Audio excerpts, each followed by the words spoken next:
مکے کی گلیوں میں حضرت بلال جب گلے میں رسی ڈال کے، ذرا دوستوں خیال تو کرو، بٹن کھلا ہو تو ہم بازار میں جانا پسند نہیں کرتے، کپڑے تھوڑے میلے ہوں تو گلی میں نکلتے نہیں۔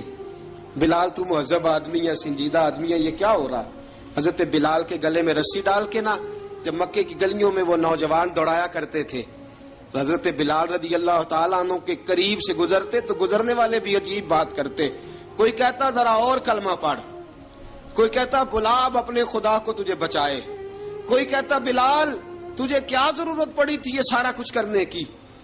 ایک آدمی آیا کہنے لگا بلال اگر تیرا رب سچا ہے، تیرے رسول سچے ہیں، پھر تجھے بچاتے کیوں نہیں؟ پھر تجھے بچاتے کیوں نہیں؟ جب تو اتنا مخلص مومن ہے اور اتنا تیرے اندر خلوص پایا جاتا ہے تو وہ آتے کیوں نہیں تیرے دفاع کے لیے؟ وہ تیرے لیے ڈھال کیوں نہیں بنتے؟ حضرت بلال حبشی کا جواب بڑا زبردست تھا۔ جناب بلال کہنے لگے میں مخلص تو ہوں، میرا رب قادر بھی ہے، لیکن فرمایا جب تم جاتے ہو نا بازار میں برتن خریدنے، مٹی کا برتن لینا ہو تو ذرا ٹھوک بجا کے چیک کرتے ہو کچا ہے کہ پکا ہے۔ فرمایا رب رسول بھی ذرا ٹھوک بجا رہے ہیں کچا ہے کہ پکا ہے۔ فرمایا میں دعا کرو میں امتحان میں پورا اتروں، دعا کرو میں امتحان میں پورا اتروں، وہ ذرا مجھے ٹھوک بجا کے چیک کر رہے ہیں، ٹھوک بجا کے۔ حضرت بلال حبشی مارا ستایا تینوں لب دیاں آپ گواچے، سانو اپنی خبر نہ کوئی، ساتھوں پارے ککھ گلیاں دے، سانو آخ دے لوگ شدائی، ننگ نموس دا ساڑ کے چولا، گل پہنے تاج گدائی، آزم اپنا آپ گوایا ہے تاں یار نے چاتی پائی۔ حضرت بلال حبشی اتنی مار اتنی تکلیفیں۔ اچھا حضرت صدیق اکبر گزرے، اچھا ایک بات اور لکھی ہے سیرت نگاروں نے، وہ کہتے ہیں کہ ایک تو تھا نا جب تکلیف ہوتی تھی تو احد احد کہتے تھے، ایک جب کوئی کافر نظر آتا تھا نا اس طرح بندہ چڑھاتا نہیں کسی کو، جب کوئی بے ایمان کافر نظر آتا حضرت بلال کو تو آپ فرماتے احد احد احد، اللہ ایک ہے، اللہ ایک ہے، اللہ ایک ہے، اللہ ایک ہے۔ جب کوئی نظر آتا اب وہ مارتا، پھر آہستہ آہستہ وظیفہ پاک گیا، پھر سارا دن احد احد چلتا رہتا، سارا دن احد احد چلتا رہتا۔ حضرت صدیق اکبر گزرے قریب سے، بڑی تکلیف ہوئی۔ جناب ابو بکر صدیق رضی اللہ تعالیٰ عنہ نے کہا بلال اونچی ذکر نہ کیا کر، آہستہ کر لیا کر، اونچی آواز میں مارتے جو ہیں تجھے تو اس طرح کر، ذرا ذکر دو ہے نا، ایک ذکر جلی ہے ایک ذکر خفی ہے، تو دل میں ذکر کر لیا کر، اونچا نہ کیا کر، مار سے تو بچ جا۔ تو بلال نے کہا ٹھیک ہے، آپ نے جو نسخہ دیا اس پہ عمل کروں گا۔ 2 دن حضرت بلال حبشی نے دل میں ذکر کیا، مار ہی نہیں پڑی، مار ہی نہیں پڑی۔ جفا جو عشق میں ہوتی ہے، اقبال کہتا ہے جفا جو عشق میں ہوتی ہے وہ جفا ہی نہیں، ستم نہ ہو تو محبت میں کچھ مزہ ہی نہیں۔ حضرت بلال کو مارنا نہ پڑی، 2 دن مار نہ کھائی تو تیسرے دن امیہ داخل ہوا تو کہنے لگے احد احد احد، اس نے پھر پکڑ لیا درہ، پھر اٹھایا کوڑا، پھر لگا مارنے۔ جناب حضرت بلال حبشی رضی اللہ تعالیٰ عنہ کو مار پڑ رہی ہے، جناب صدیق اکبر گزرے، کہا بلال تجھے منع کیا تھا، تو پھر شروع ہو گیا ہے۔ کہا حضور آہستہ ذکر کرنے میں مزہ ہی نہیں آتا، یہ مجھے مارتے نہیں، کسی کو کیا پتا چلے گا کہ بلال پہ سختیاں ہو رہی ہیں۔ حضرت بلال حبشی، اب سیدنا صدیق اکبر فرماتے ہیں کہ رسول پاک گزرے، بلال کو مار پڑ رہی تھی، میرے حبیب پاک کی آنکھوں میں آنسو آ گئے۔ بے خبر ہو جو غلاموں سے وہ آقا کیا ہے، حضور کی آنکھوں میں آنسو، اور حضور نے دعا فرمائی کہ یا اللہ میرے بلال کو نجات دے دے، یا اللہ میرے بلال کو نجات دے دے۔ رسول پاک یہ کہہ کے گزر گئے، ایک کونے میں حرم شریف کے کونے میں بیٹھ کے رسول پاک رو رہے ہیں۔ جناب صدیق اکبر نے کہا حضور کیا ہوا؟ فرمایا ابو بکر سوچ رہا ہوں خدا اگر مجھے پیسے دے تو میں بلال کو خرید لوں، اگر رب پیسے دے تو خرید لوں، سوچ رہا ہوں۔ جناب ابو بکر صدیق گھر گئے، گھر جا کے حضرت عباس کو بھیجا، کہا امیہ میرا مخالف ہے، مجھ سے وہ بات نہیں کرے گا، آپ جائیے، آپ جا کے کہیے بلال کو بیچ ڈالے۔ حضرت عباس نے جا کے کہا بلال کو بیچ دو۔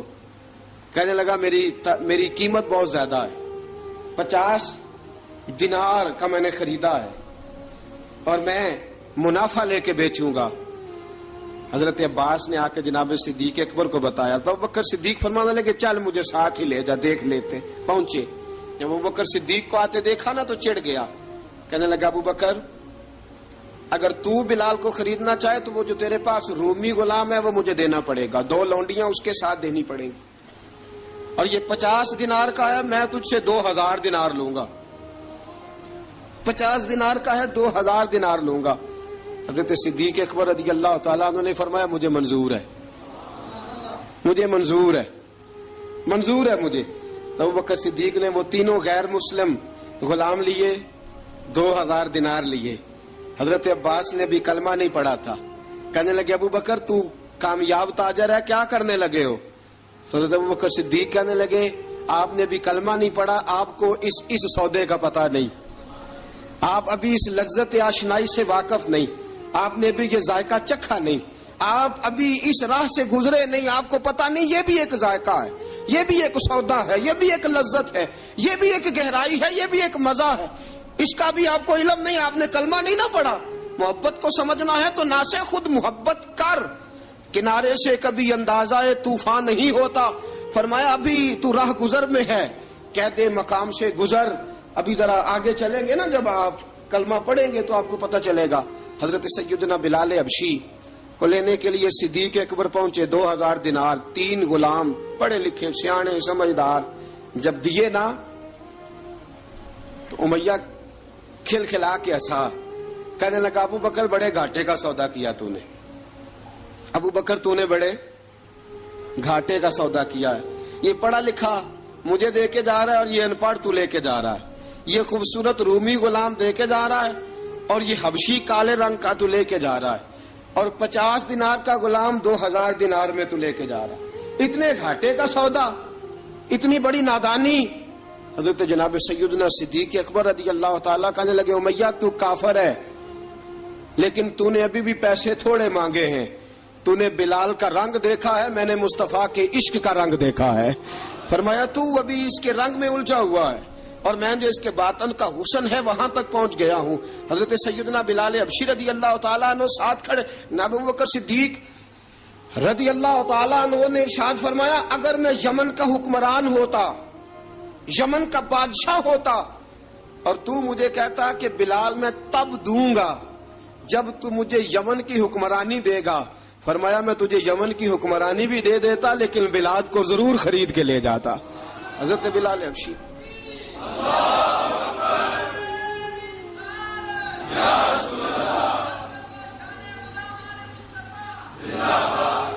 جناب سیدنا بلال حبشی حضرت سیدنا ابو بکر صدیق فرماتے ہیں جب میں بلال کو لینے گیا تو حال پتہ کیا تھا, ادھر دیکھیے گا. فرماتے کہ ٹانگیں اوپر کر کے نا جس طرح آدمی رکوع میں بیٹھتا ہے اس طرح کر کے نا ٹانگیں, اور سر پھر زمین کو لگا کے اس طرح سجدے میں آپ جاتے ہیں, لیکن بالکل ٹانگوں کے ساتھ سر رکھ کے. فرماتے 4 بھاری چکیاں ریت پہ حضرت بلال تھے, ان کے اوپر چکیاں رکھی ہوئی تھی, اور فرماتے ہیں حضرت بلال تھوڑی تھوڑی حرکت کرتے تھے تو وہ چکیاں جسم کے ساتھ لگتی تھی نا, پارٹ ان کے. فرماتے ہیں زخم بن گئے تھے, خون نکلتا تھا. فرماتے میں نے وہاں سے جا کے حضرت بلال کو نکالا, پیسے دیے, لے کے آیا تو جناب بلال کہنے لگے جلدی جلدی چلو حضور کے پاس, ذرا جلدی جلدی چلو, در مصطفیٰ پہ جلدی کرو. تو جناب سیدنا بلال حبشی رضی اللہ تعالیٰ عنہ کے جواب میں حضرت ابوبکر صدیق کہنے لگے بلال جلدی نہ کر, جب میں آیا تھا تو حضور تیرے لیے آنسو بہا رہے تھے, اگر تجھے اس حالت میں زخمی دیکھیں گے تو میرے مصطفیٰ کو اور زیادہ رونا پڑے گا. تو میرے ساتھ گھر چل, میں تجھے کپڑے پہناتا ہوں, میں تیرے زخموں پہ پٹی کرتا ہوں. حضرت ابوبکر صدیق مزاج شناسائے نبوت تھے نا, فرمایا چل میرے ساتھ, میں ذرا تیری مرم پٹی کر لوں, میں ذرا تیرا منہ دھو ڈالوں, میں ذرا تجھے کنگھی کر لوں, تو میرے ساتھ چل. جناب بلال فرماتے ہیں جب سے پیدا ہوا تب سے غلام تھا, کبھی کسی نے میرے کپڑوں کی فکر نہیں کی تھی, مجھے تو امیہ 4 دن روٹی نہیں دیتا تھا. فرماتے ہیں جب میں گیا ابو بکر کے ساتھ, ابو بکر صدیق نے ایک چٹائی بچھائی, صدیق اکبر چٹائی کے اوپر میرے ساتھ بیٹھ گئے. فرماتے ابو بکر نے تیل منگایا, وہ تیل میرے زخموں پہ, ابو بکر صدیق نے وہ تیل میرے سر پہ, میری داڑھی پہ. فرماتے ہیں پھر کنگھا کیا, پھر ابو بکر صدیق نے ایک جوڑا منگایا، وہ کپڑے مجھے پہنائے۔ ابو بکر صدیق نے پگڑی منگوائی، وہ پگڑی کھول کے میرے سر پہ بندھوائی۔ فرماتے ہیں ابو بکر نے مجھے تیار کیا، فرمایا تو آج جا رہا ہے در رسالت مآب پہ، در رسالت مآب پہ، آج تو پہنچ رہا ہے حضور کے دروازے پہ، بن کے جوگن مدینے نو جاواں گی میں، جو بیتی نبی نو سناواں گی میں۔ حضرت جناب سیدنا، اور وہ کسی شاعر نے تو بڑی شاندار بات کی، اس نے کہا بڑی امید ہے سرکار قدموں میں بلائیں گے، کرم کی جب نظر ہوگی مدینے ہم بھی جائیں گے، اگر جانا مدینے میں ہوا ہم غم کے ماروں کا، مکینے گنبد خضرا کو حال دل سنائیں گے۔ حضرت بلال حبشی رضی، ان کے دل میں بڑی امنگ تھی، آج جاؤں گا در رسالت مآب پہ۔ ملا رومی لکھتے ہیں کہ جناب سیدنا صدیق اکبر نے سجایا سوارا، جناب بلال کے آنسو رکتے ہی نہیں۔ کہا باپ ہوتا ہے جو خدمتیں کرتا ہے، میں نے آنکھ کھولی تو باپ کا سایہ تو میں نے دیکھا ہی نہیں، اور فرمایا ماں تھی تو ماں جب بھی میں کام کر کے آتا تھا تو مجھے دیکھ کے میری اماں بس رو دیا کرتی تھی۔ 2-3 بہنیں تھیں، اور حضرت بلال فرمانے لگے ان بہنوں کو میں دیکھتا تھا تو وہ میرا حال دیکھ کے روتی تھی، اور جب وہ مجھے دیکھتی تھی تو میں رو دیا کرتا تھا۔ فرمایا ابو بکر میں نے تو یہ رنگ ڈھنگ دیکھے نہیں جو آج تو مجھے دکھا رہا ہے۔ جناب سیدنا صدیق اکبر رضی اللہ تعالیٰ عنہ بنا سوار کے نا حضرت بلال کا ہاتھ پکڑ کے سینے پہ رکھا، جناب بلال ہجکی لے کے روئے۔ حضرت ابو بکر صدیق نے فرمایا جتنا رونا یہاں رو لے، میں کائنات کے آنسو دیکھتا ہوں لیکن جب نبی کی آنکھوں میں آنسو دیکھتا ہوں تو دیکھے نہیں جاتے۔ فرمایا یہاں رو لے، حضور کے دروازے پہ جا کے تیری آنکھ میں آنسو نہیں آنا چاہیے، بہا جتنے آنسو بہا سکتا ہے۔ حضرت بلال حبشی بھی روئے، جناب صدیق اکبر بھی روئے۔ جب پہنچے نا دروازہ رسول پہ، حضرت سیدنا ابو بکر صدیق لے کے پہنچے تو بند کر دیا تھا نا حضرت بلال کو، بلال تو نے رونا نہیں، عشق ہوئے تے درد ہوئے تے ہائے نکلے، پھر کوئی نہیں رہندا جار کے۔ حضرت سیدنا بلال حبشی کو لے کے پہنچے در مصطفیٰ پہ، رسول اکرم صلی اللہ تعالی علیہ وسلم نے ایک نظر حضرت بلال پہ ڈالی، جناب بلال نے یوں آنکھ ملائی تو سر جھکا لیا، وعدہ کیا تھا نا رونا نہیں، سر جھکا لیا۔ اب دوسری نظر نبی کریم صلی اللہ تعالی علیہ وسلم نے جب اٹھائی نا حضرت ابوبکر صدیق کی طرف تو حضور نے فرمایا صدیق تیرا شکریہ، ابو بکر اللہ تجھے جزا دے۔ جب رسول پاک کی زبان سے یہ لفظ نکلے تو جناب صدیق اکبر نے ہاتھ اٹھائے، یوں ہاتھ باندھے جب رسول پاک کے سامنے تو سب سے زیادہ آنسو ابو بکر صدیق کے اپنے نکل گئے۔ کہا یا رسول اللہ میں غریب بے نوا، تو امیر حرم، تو کجا من کجا۔ کہا حضور یہ شکریہ کے لفظ، یا رسول اللہ میں کہاں اور آپ کا شکریہ کہاں۔ نبی پاک صلی اللہ علیہ وسلم نے فرمایا ابو بکر کاش تو تھوڑے سے پیسے میرے بھی ملا لیتا، بلال کو خریدنے میں میرا بھی حصہ ڈال لیتا، میں چاہتا تھا۔ ابو بکر پھر روئے، کہا یا رسول اللہ میرے پیسے کس کے ہیں؟ آقا میں بھی آپ کا، یہ بھی آپ کے۔ جناب سیدنا بلال حبشی رضی اللہ تعالیٰ عنہ کی طرف حضور نے دیکھا تو فرمایا بلال آ یار ذرا سینے سے تو لگ جا۔ اب حضرت بلال دوڑے، جب رسول پاک کے سینے سے لگے تو ایک جملہ میرے محبوب کی زبان سے، فرمایا بلال تو نے بڑی سختیاں برداشت کی ہیں، تجھے میرا اللہ ہی جزا عطا فرمائے گا۔